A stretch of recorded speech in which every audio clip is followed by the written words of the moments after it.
Hey guys, welcome back to Frances Quilts. My name is Frances Arnold, and normally on Fridays we talk about free motion quilting, but I just have made a new purchase for my studio. So today I want to give you a review of the new cordless iron that I bought. I can't wait to show you all about it. But before we get started with that, let's go and have a look at what I've been using for the last few years. Okay, this is the cordless iron that I've been using for the last several years. It is a good iron. It's worked fairly well for me. It's a model NIL750SR, and it is a 1500 watt iron. There are a couple of things that I like about it. First of all, it has a flat base. So if I am working on something, I can pull it off the base and let it sit there. That is definitely a perk. The things that I have not liked about it is it takes a long time for it to heat up. It takes, 2 or more minutes for it to heat up. It has a 10-minute cutoff, so I'm always having to remember if I'm over sewing on something that I know I'm going to iron, I have to hop up from my machine and run over and turn on the iron or wait once I get here. The other thing that I haven't enjoyed about it is I feel like it doesn't get as hot as it should. And I like steam, and I felt like it didn't give me a whole lot of steam. Now, maybe that is because I haven't cleaned something that I should have cleaned. I hadn't thought about that till now. So this is the iron that I had been using. So with those problems with my previous iron in mind, I put out a blog post and I asked my readers to tell me what their favorite cordless iron was. And it came back unanimously a Panasonic. Everybody said Panasonic. So I got onto Amazon, like we all do, and I had a look, and this is the iron that I found, and I bought it. Now, there were a couple problems that I found with it. First of all, the timeout setting was only 10 minutes. So again, if I didn't use it for 10 minutes, it was going to turn off, and that was something I was trying to get away from.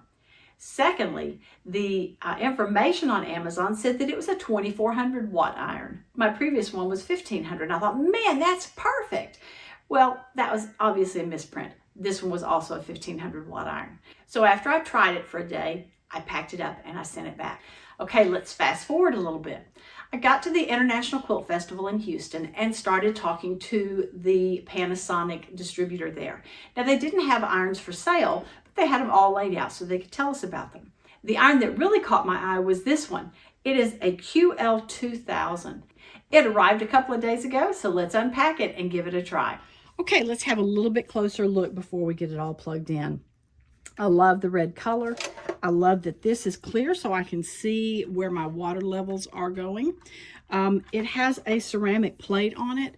The one that I had bought from Amazon that I ended up sending back also had a ceramic plate, but I will tell you, I love that it was much smoother than the steel plate on my older iron. Now, this particular model, which is the QL2000, has a 120-minute cutoff time. I am absolutely thrilled with that.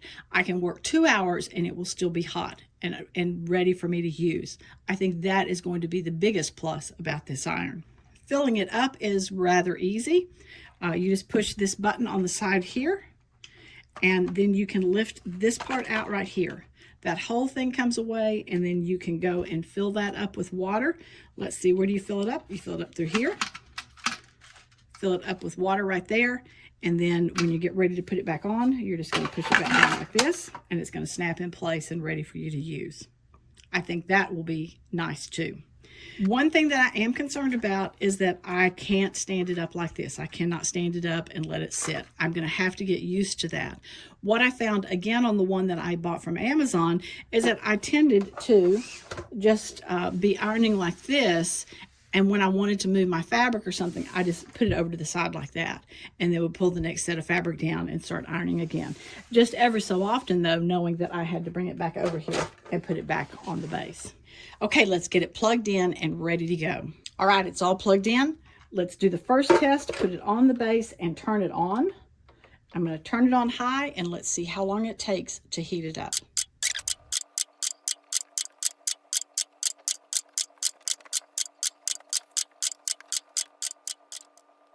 All right, that's it. How long was that? Now let's test it out. This is just a piece of fabric that I have pulled out of my scrap bin. You can see it's kind of crumpled up. I'm just going to see how this works using just the dry function.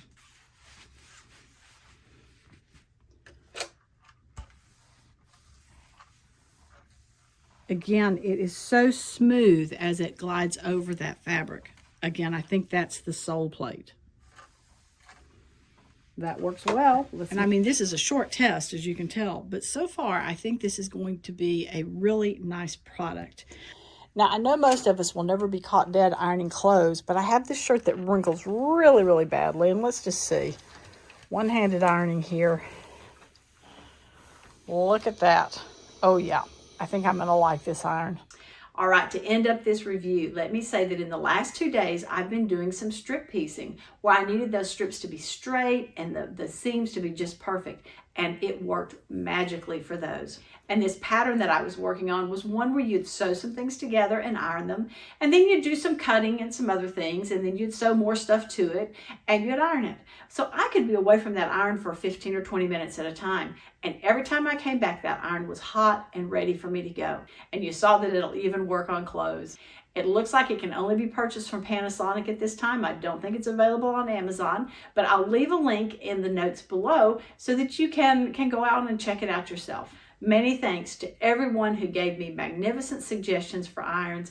I can't wait to keep using this one, and I'll let you know more about it as I go. Well, guys, thank you so much for joining me here today. And as always, I look forward to seeing you next time on Francis Quilts. Remember, if you like what you've seen, be sure to give it a thumbs up and subscribe. Please check out my website and daily blog at francisquilts.com, and I can be found on Facebook and Instagram at Francis Quilts. Thanks so much for joining me. Hope to see you again soon.